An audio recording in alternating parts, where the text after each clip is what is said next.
The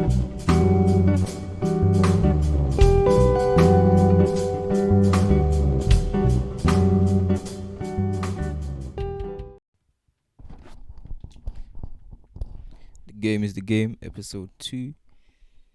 Yeah, let's get it, man.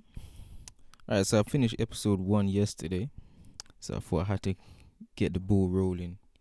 You know, if you start, it will be hard to continue. So I said, alright, I have to force myself. Episode 2, get it out there straight away, same time.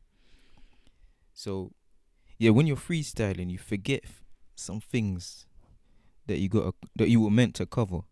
So I remember in the last episode, the dichotomy of the game. If you haven't listened to it, go back and listen to that one. And I was talking about jobs.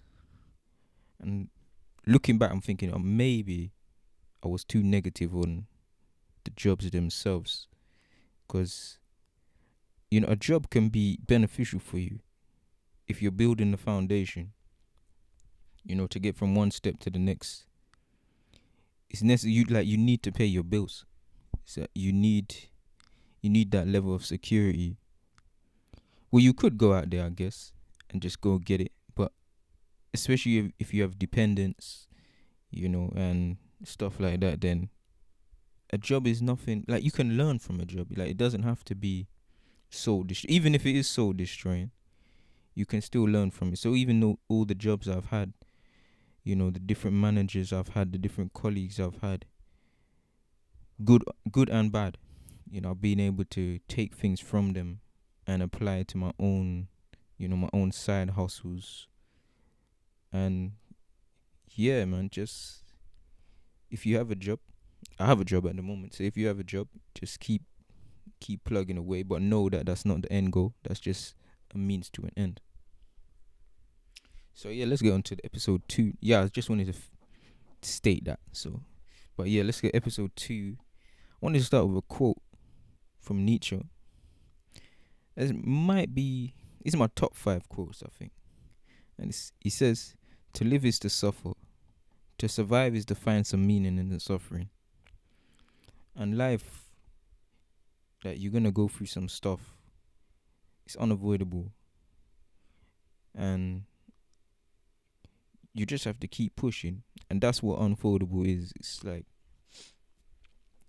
no matter what you face, you say, nah, I can't fall. I can't fold.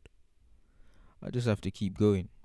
And my wife asked me, what is the USP of this, like, what I'm trying to create? And I wasn't sure at first, because obviously everybody's talking about mindset, everybody's talking about wealth, but I realized that it's gonna be the delivery that's gonna be different, because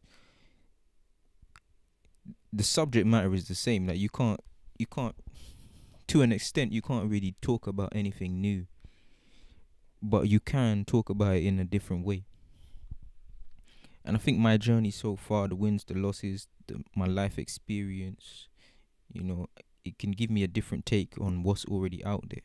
And I was thinking, like, when you have a newspaper and let's say there's something major happens, and then you got like 5 different newspapers reporting on the story,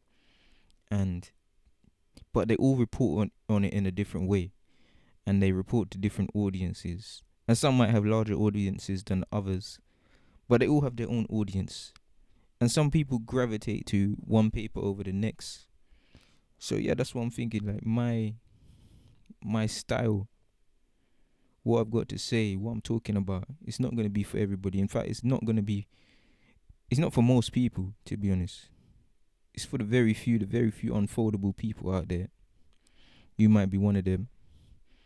That's just like, you want more from life, but you never really knew how to get it.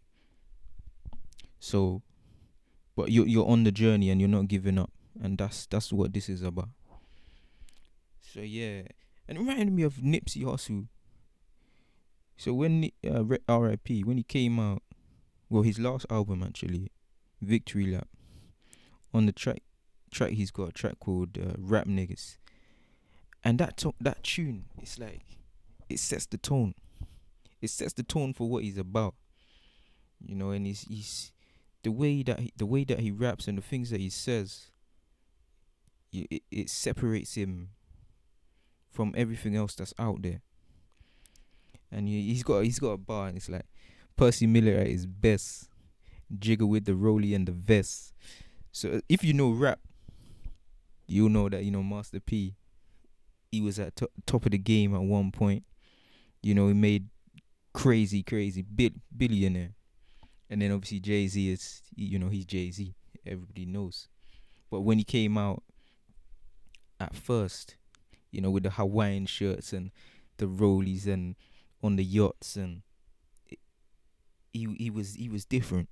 Well, he wasn't different, but he was more extravagant than anybody else at the time. So yeah, I think Nipsey was just saying that he's coming out with a bang. So that's what I'm thinking. Like I don't know anybody else that's out there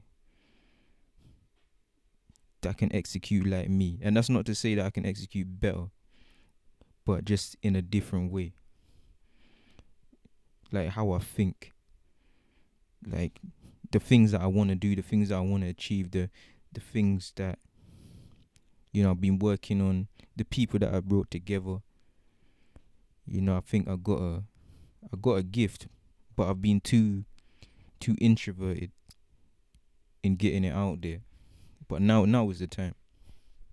But at the same time, I have to be me, because I remember even what was it last week, we was talking about two of my guys about this whole YouTube thing, and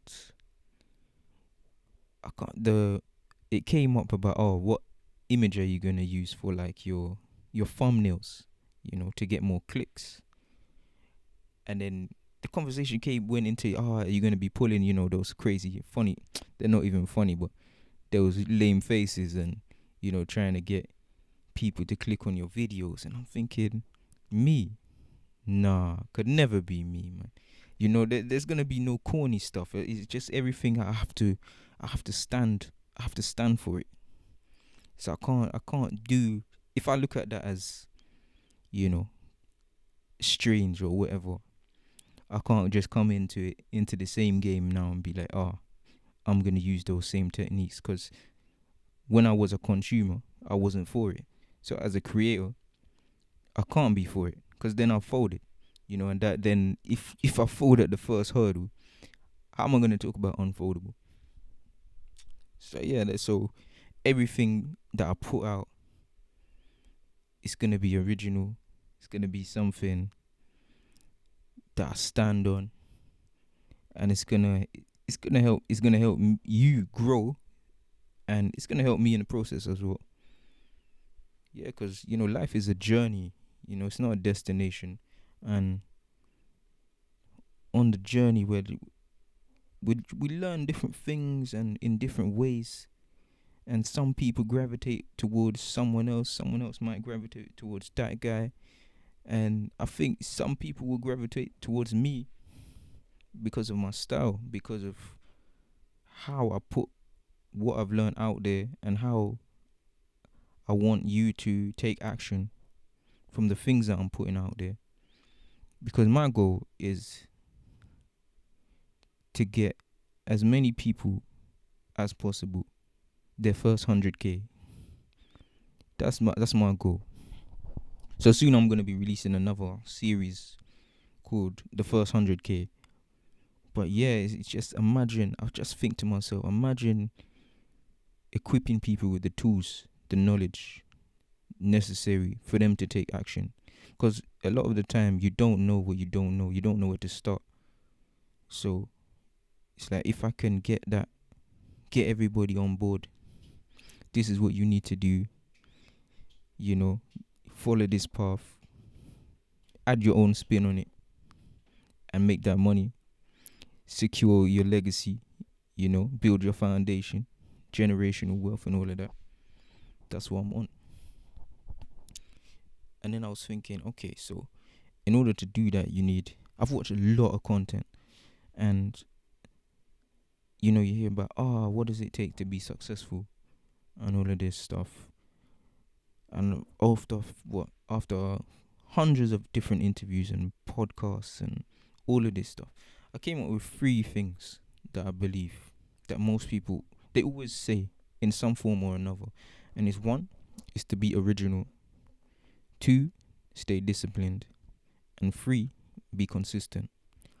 And I think if you can do those 3 things, you're well on the path. And you should have no excuses. You're gonna get it, you're gonna make it. Anyway, thanks for listening again. Your fight for freedom is in play. Never fold. Give thanks. Seek wisdom. Peace be with you, now and forevermore. And always remember, the game is the game.